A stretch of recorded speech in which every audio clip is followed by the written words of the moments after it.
오늘도 이곳에 함께 모여 하나님께 예배드리고 계신 여러분 모두에게 우리 주님의 은혜와 평화가 넘치시기를 바랍니다. 지난주에 우리는 임자의 책임에 관한 법과 배상에 관한 법, 그리고 공평에 관한 법을 살펴보았습니다. 그 법들을 통해서 하나님께서는 타인의 생명과 타인의 소유물을 우리가 존중해야 함을 가르치셨고, 만약 타인의 생명과 그 소유물에 해를 입혔으면 반드시 그에 대한 배상을 해야 함을 가르치셨습니다. 또한 하나님께서는 힘이 있는 자든지 힘이 없는 자든지 내 지인이든지 내 원수이든지 그들 모두에게 공정해야 함을 가르치셨죠. 그리고 우리가 그러한 법들을 지키는 것이 우리가 당신께 순종하는 길이며 정의를 구현하는 길임을 알려주셨습니다. 그리고 오늘은 안식년과 안식일에 관한 법, 그리고 절기법을 살펴보도록 하겠습니다. 여러분, 이 안식년과 안식일에 관한 법과 절기법은 제사와 관련된 법들이죠. 그런데 이야기의 흐름을 보면 그 제사와 관련된 내용들이 사회 정의와 관련된 내용들 뒤에 나옴을 알 수 있습니다. 여러분, 앞에 20장 22절부터 26절을 보시면 거기서도 제단에 관한 법이 나왔죠. 즉 제사와 관련된 법이 이전에도 나왔습니다. 그럼 그 바로 앞에 어떤 내용이 나왔습니까? 십계명이 나왔었습니다. 그 십계명을 통하여 하나님께서는 너희 사람들 사이에서 공의와 정의를 지키는 것이 하나님 당신께 순종하는 길임을 가르치셨죠. 그리고 하나님께서는 그렇게 정의에 대한 가르침을 주신 후에 제사와 관련된 법을 주셨습니다. 그리고 오늘 본문 바로 앞에를 보시면 하나님께서는 여러 사회 법들을 제정해 주시고 그 뒤에 바로 제사와 관련된 법을 또 제정해 주시죠. 그처럼 하나님께서는 지난 십계명과 이 언약의 책에서 사회 정의와 관련된 이야기를 하시고 그 바로 뒤에 제사와 관련된 이야기를 하십니다. 그럼 여러분, 왜 하나님께서는 그러한 이야기 구조를 택하신 것일까요? 그것은 이 예배가, 이 제사가 그 사회 정의와 어떠한 관련이 있기 때문입니다. 하나님께서는 이 제사, 이 예배가 그 예배 자체를 위해서 존재하는 것이 아니라 다른 목적을 위해서 존재함을 말씀하시려 하는 것이죠. 그럼 여러분, 우리가 드리는 이 예배는 무엇을 위해 존재하는 것일까요? 그것을 이제 오늘 본문에서 말해줍니다. 이제 그 본문을 살펴보도록 하겠습니다. 먼저 안식년과 안식일에 관한 법부터 살펴보겠습니다. 여러분, 지난번에 하나님께서는 이스라엘에게 십계명을 주시며 너희는 안식일을 기억하여 거룩하게 지키라 라고 하셨죠. 그럼 여러분, 그 안식일을 기억하고 거룩하게 지키는 것이란 무엇을 의미할까요? 그것은 제의적 행위, 예배의 행위를 뜻합니다. 여러분, 지난번에 이스라엘이 출애굽할 때 하나님께서 그들에게 매 첫 달에 유월절을 지내면서 출애굽 사건을 영원히 기억하고 기념하라고 하셨죠. 그래서 그 기념을 위해서 처음 난 것들을 거룩히 구별하여 하나님 당신께 돌리라고 하셨습니다. 그리고 또한 그때 어린 양을 태워서 먹으라고 하셨죠. 여러분, 거기서 거룩히 구별하여 하나님께 돌려야 되는 어린 양은 제사 때 드리는 제물을 의미합니다. 그리고 제물을 태우는 것은 제사의 여러 방식 중 번제를 의미하죠. 그렇게 하나님께서는 제물과 번제를 통하여 그 유월절을 기념하게 하셨습니다. 그처럼 여러분, 어떤 날을 우리가 기억하고 거룩하게 지키는 것이란 그렇게 제사를 드리는 것, 예배를 드리는 것을 의미합니다. 그런데 하나님께서는 이 안식년과 안식일 또한 그렇게 기억하고 거룩하게 지키라고 하시죠. 무슨 말씀이십니까? 이 안식년과 안식일 또한 그렇게 예배로, 제사로 지내야 한다는 것입니다. 그럼 여러분, 이 안식년과 안식일을 예배로 지킨다는 것은 또 무엇을 의미할까요? 우리가 주일에 이렇게 예배당에 나와서 예배 예식을 드리는 것을 뜻할까요?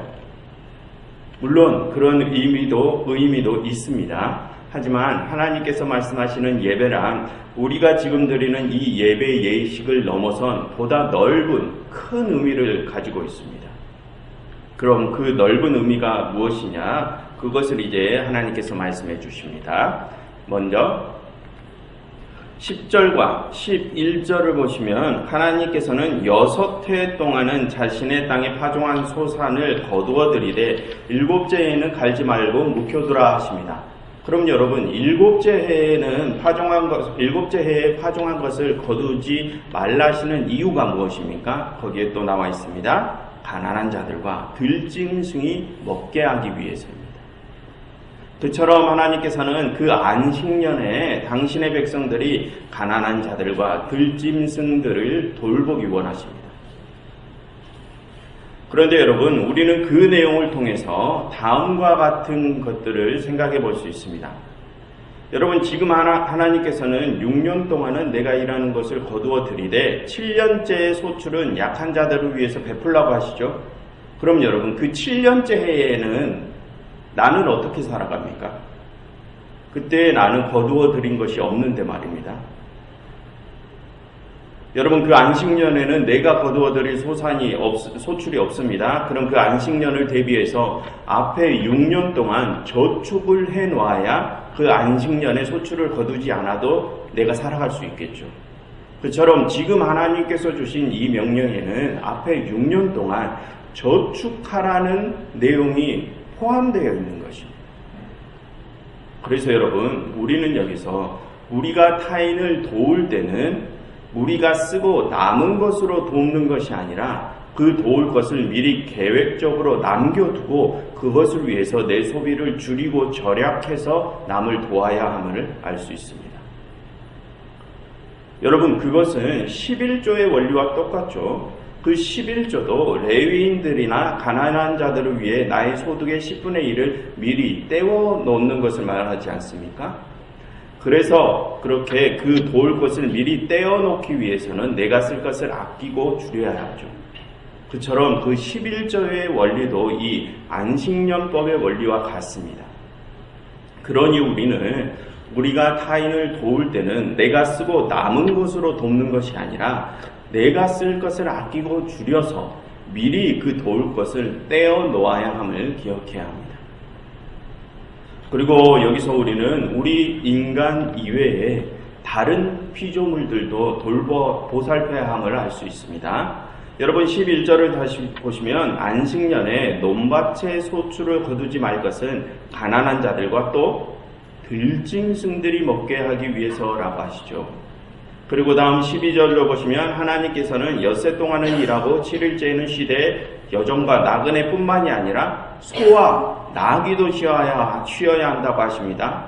그처럼 하나님께서는 우리 사람들 뿐만이 아니라 그 짐승들에게도 많은 관심을 가지고 계십니다. 여러분, 말 못하는 짐승들 또한 하나님의 피조물이죠.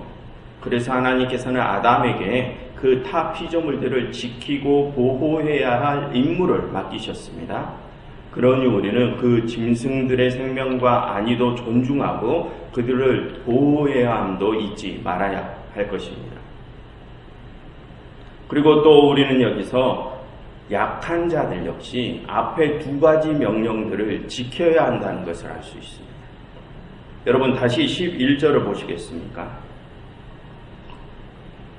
거기서 하나님께서는 안식년에 거두어들이지 않는 소출을 가난한 자들이 먹고 그리고 그 남은 것을 들짐승들에게 먹이라고 하시죠. 그럼 여러분, 그 짐승들까지 그것을 먹으려면 앞에 가난한 자들이 어떻게 해야 합니까? 그들이 자신들에게 주어진 것들을 다 먹으면 안 됩니다.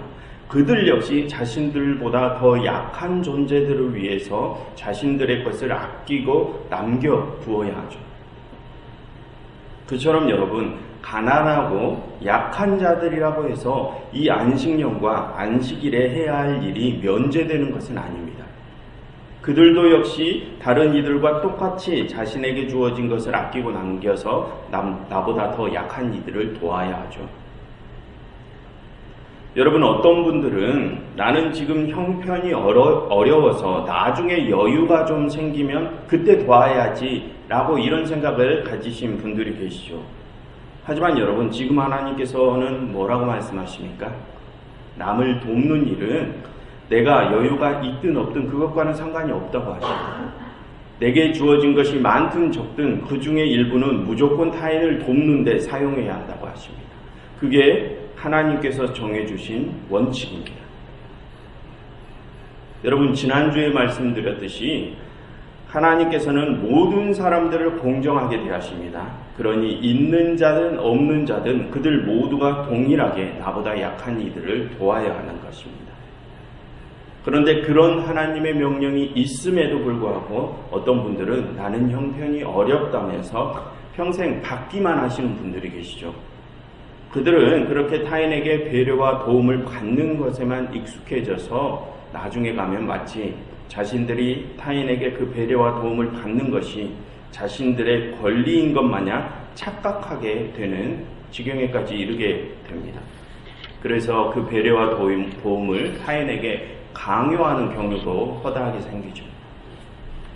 여러분, 지난주에 하나님께서는 그런 사람들을 뭐라고 부르셨습니까? 그렇게 자신의 약함을 자신의 무기 삼아서 타인에게 배려와 도움을 강요하는 자들을 하나님께서는 약한 자들이 아니라 악한 자들이라고 부르셨습니다. 하나님께서는 그 악인들을 의롭다 하지 않으실 것이라고 하셨죠. 아무튼 이 안식년과 안식일 법을 정리하면 하나님께서는 그렇게 있는 자든 없는 자든 그 누구든지 그 안식년과 안식일에는 나보다 어려운 이들을 도와야 한다고 말씀하십니다. 그리고 다음 절기법으로 넘어가겠습니다. 하나님께서는 이스라엘 백성들에게 무교절과 맥추절과 수장절을 지키라고 하십니다. 그럼 여러분, 무교절은 무엇을 기념하는 절기입니까? 이전에 배웠듯이 무교절은 유월절과도 같은 절기인데 15절에 기록된 것처럼 그 절기는 과거 출애굽의 사건을 기념하는 절기입니다. 그럼 여러분, 하나님께서는 이스라엘이 그 출애굽 사건을 기념하면서 무엇을 기억해야 한다고 하셨습니까? 지난 13장에서 하나님께서는 그들이 과거의 애굽에서 종이었음을 기억해야 한다고 하셨죠. 그러니 하나님께서는 너희는 그것을 생각하면서 지금 너희가 자유인의 신분이 되었다고 다른 종들을 압제하면 안 된다고 계속해서 말씀하고 계십니다. 그처럼 하나님께서는 하나님께서 이스라엘에게 이 무교절을 지키라고 하시는 이유는 자신들의 과거를 돌아보면서 약한 자들을 압제하지 말고 그들을 돌보게 하기 위함입니다. 그럼 여러분, 이스라엘은 그 약한 자들을 어떻게 돌보아야 합니까? 15절 하반절을 한번 보시면 하나님께서는 이스라엘에게 그 무교절을 지키라고 하시면서 빈손으로 내 앞에 오지 말라고 하시죠. 무슨 뜻입니까? 재물을 가지고 나오라는 것입니다. 그럼 여러분, 하나님께서는 이 무교절에 왜 그 재물을 바치라고 하시는 것일까요? 여러분, 지난 12장에서 하나님께서는 이스라엘에게 유월절과 무교절을 지내기 위해 어린 양을 제물로 바치라고 하셨습니다. 그럼 그 어린 양을 제물로 바쳐서 어떻게 하라고 하셨죠? 그 어린 양을 잡아서 그날 밤에 가족들과 다 함께 나누어 먹으라고 하셨습니다. 즉, 이 절기에 하나님께 드려지는 제물은 그처럼 다 함께 나누기 위해서 드려지는 것입니다. 그리고 여러분, 방금 하나님께서는 무엇을 위해 이스라엘로 하여금 무교절을 지키게 하셨습니까? 그들이 약한 자들을 돌보게 하기 위해서 무교절을 지키게 하셨습니다. 그럼 여러분, 그 무교절에 드리는 제물은 어디에 쓰여야 한다는 것입니까? 그 약한 자들을 내 가족처럼 생각하고 그들을 위해 나누고 그들을 돕기 위해 이 제물을 써야 한다는 것입니다. 그것이 이 무교절 때 그 무교절 제사를 드리는 목적입니다. 그리고 다음 맥추절을 보겠습니다. 16절 상반절을 보시면 이 맥추절은 이스라엘이 수고하여 밭에 뿌린 것의 첫 열매를 거둘 때 지켜야 하는 절기입니다. 그럼 여러분, 하나님께서는 왜 그들의 소출의 첫 것들을 다 하나님께 드리라고 하시는 것일까요? 여러분, 지난 13장에서도 하나님께서는 무교절에 관한 규례를 제정해 주셨죠. 거기서 하나님께서는 이스라엘 자손 중에서 사람이나 짐승을 막론하고 태에서 처음 난 모든 것들을 다 거룩히 구별하여 하나님 당신께 돌리라고 하셨습니다. 그럼 여러분, 왜 하나님께서는 그때 그러한 명령을 주셨습니까? 그 첫 것들이 다 하나님 당신의 것들이기 때문이라고 하셨습니다. 그럼 여러분, 그 첫 것들이 하나님의 것이라는 의미가 무엇입니까? 여러분, 첫째 아들은 다른 모든 자식들을 대표한다고 했습니다. 동생들을 대표한다고 했습니다. 그래서 그 첫 것을 하나님께 드리는 것은 다른 모든 것 또한 다 하나님께 드리는 것을 의미한다고 했었죠. 즉, 자신에게 있는 첫 것을 하나님께 드리는 것은 내게 있는 모든 것들이 다 하나님의 것들임을 인정하는 것을 의미합니다. 그래서 이스라엘은 그 첫 것들을 제사의 제물로 바쳐야 하죠. 그들이 잠시 맡고 있었던 원래 하나님의 것들을 다시 하나님께 되돌려 드려야 한다는 것입니다. 하나님은 그것을 위해서 몇 주절을 지키라고 하십니다. 그리고 다음 수장절도 같은 의미를 가지고 있습니다. 그래서 한 절로 묶여 있죠. 16절 하반절을 보시면 이 수장절은 그들이 수고하여 이룬 것을 연말에 밭에서부터 거두어 저장할 때 지켜야 하는 절기라고 합니다. 그럼 여러분, 하나님께서는 왜 그들의 소출을 창고에 저장할 때 그것들을 기념하라고 하십니까? 여러분, 당시에 절기를 지내실 때는 반드시 제물이 필요합니다. 그럼 이 수장절 때는 무엇을 하나님께 제물로 바칩니까? 앞에 맥주절 때 하나님께 드렸던 그 첫 소출을 제외하고 그 남은 것들 중에서 일부를 드려야 하죠. 그게 무슨 뜻입니까? 그 남은 것들 또한 다 하나님의 것들임을 인정하는 것입니다. 그처럼 방금 맥주절과 이 수장절을 지키는 이유는 이스라엘이 갖게 된 모든 소유물들은, 우리가 갖게 된 모든 소유물들은 원래 하나님의 것들임을 인정하게 하기 위해서입니다. 그럼 여러분, 하나님께서 왜 방금 그 무교절과 이 맥주절과 수장절, 이 세 절기를 지키라고 하시는지 이해가 되십니까? 무교절은 약한 자들을 돌보게 하기 위해서입니다. 그리고 맥주절과 수장절은 이스라엘이 가진 모든 소유물들이 다 하나님의 것들임을 인정하게 하는 절기죠. 그러니 그 하나님의 것들을 가지고 약한 자들을 돌보아야 한다는 것입니다. 그것을 위해 하나님께서는 이 세 절기를 제정해 주신 것입니다. 그럼 여러분, 다시 아까 했었던 이야기로 되돌아가 보겠습니다. 여러분, 오늘 이 안식년, 안식일에 관한 법과 새 절기법은 모두 제사와 관련된 법들이라고 했었죠. 지금으로 말하면 예배와 관련된 법들이라고 했습니다. 그런데 하나님께서는 오늘 그 예배법을 제정해 주시면서 무엇을 말씀하십니까? 이 예배 때 성경 말씀은 어떤 부분을 읽어야 하고, 찬양과 기도는 또 어떻게 드려야 하고, 예배의 복장과 자세는 어때야 하는지, 그런 것들에 대해서 말씀하셨습니까? 그런 말씀을 하지 않으시고 내가 너희에게 준 소유물들로 약하고 가난한 자들을 돌보아야 한다고 말씀하시죠. 무슨 뜻입니까? 하나님께서 바라시는 예배란 바로 그것이라는 말씀입니다.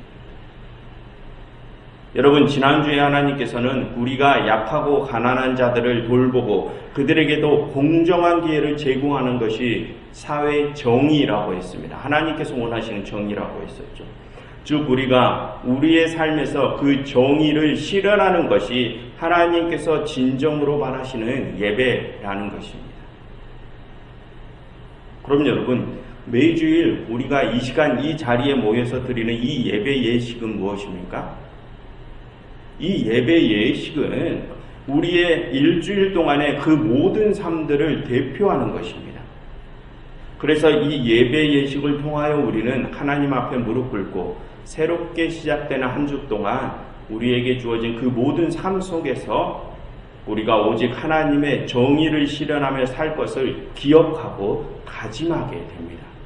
이 예배 예식은 그것을 하는 시간입니다. 그럼 여러분, 이렇게 비교하면 안 되지만, 이렇게 원래는 비교하면 안 됩니다. 그러지만 굳이 비교하자면 여러분, 이 예배 예식과 우리의 삶 중에서 무엇이 더 중요하다는 말입니까? 우리의 삶이 더 중요하다는 것입니다. 우리가 우리의 삶에서 어떠한 모습으로 살아가는지가 이 예배 예식보다 더 중요하다는 말씀이죠. 왜 그렇습니까? 그 삶이 하나님께 드리는 진정한 예배이기 때문입니다. 그럼 여러분, 그 삶에서 내 마음대로 내가 하고 싶은 대로 다 하고 살아가면서 이 예배 예식만 잘 드리면 어떻게 됩니까? 하나님께서는 그 예배를 받지 않으실 것입니다. 그 예배를 받지 않으실 뿐만이 아니라 그들이 드리는 그 예배의 제단을 무너뜨리실 것입니다.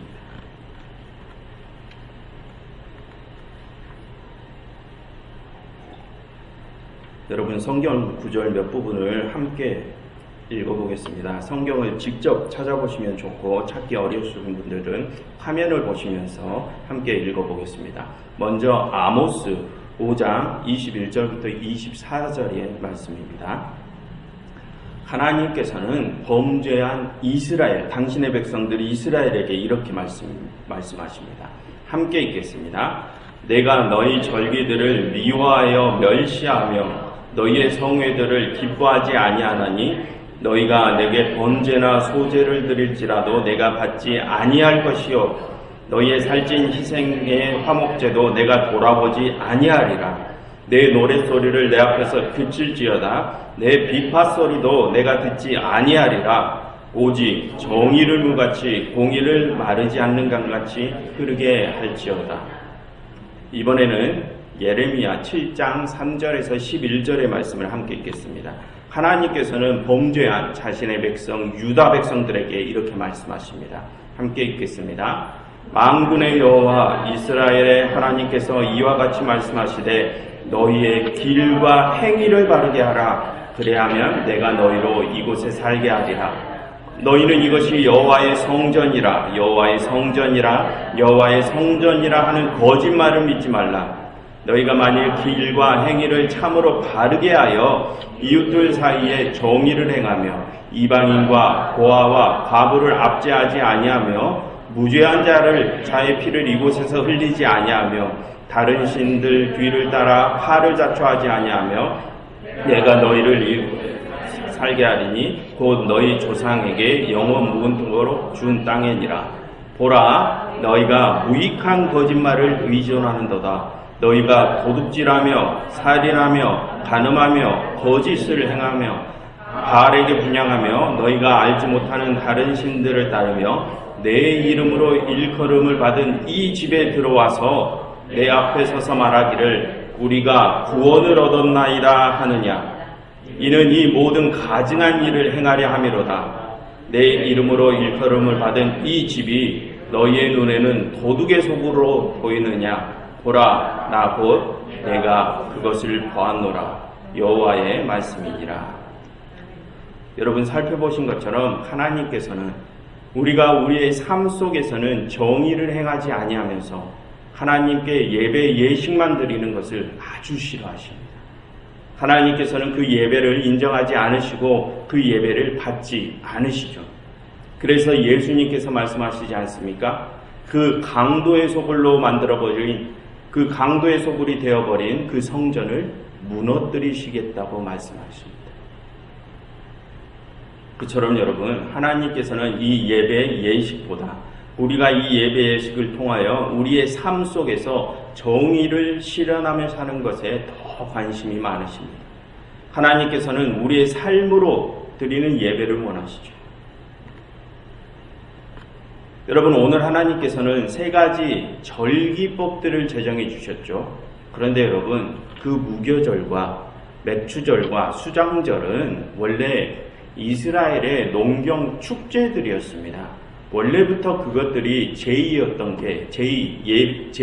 게 아니죠. 그런데 후에 하나님께서는 그들이 즐기던 그런 농경 축제들을 제의 속으로 받아들이시고 신성한 절기로 만들어 주셨습니다. 여러분, 그것은 우리가 세속적이라고 생각하는 우리의 삶의 영역이 사실은 신성한 예배의 영역과 분리되지 않음을 의미합니다. 우리의 삶이 곧 예배라는 것이죠. 우리가 우리의 삶에서 하나님이 우리에게 주신 것들로 약자들을 돌보고 힘 있는 자들을 편애하지 않고 힘 없는 자들에게도 공정한 기회들을 제공하는 그런 정의를 실현하는 것이 우리가 하나님께 드리는 진정한 예배라는 것입니다. 그러니 여러분, 만약 여러분들께서 하나님께 그 진정한 예배를 드리고 싶으시다면 지금 이 시간에 그것을 다짐하시고 이제 세상으로 나가셔서 그 하나님의 정의를 실현하는 삶을 살아가십시오. 그래서 여러분들의 그 삶의 예배를 통하여 하나님께서 기뻐 받으실 진정한 예배를 드리시는 여러분들이 되시기를 간절히 바랍니다. 기도하겠습니다. 하나님, 저희가 저희의 삶으로 당신께 진정한 예배를 드리게 하시옵소서. 예수 그리스도의 이름으로 기도드렸습니다.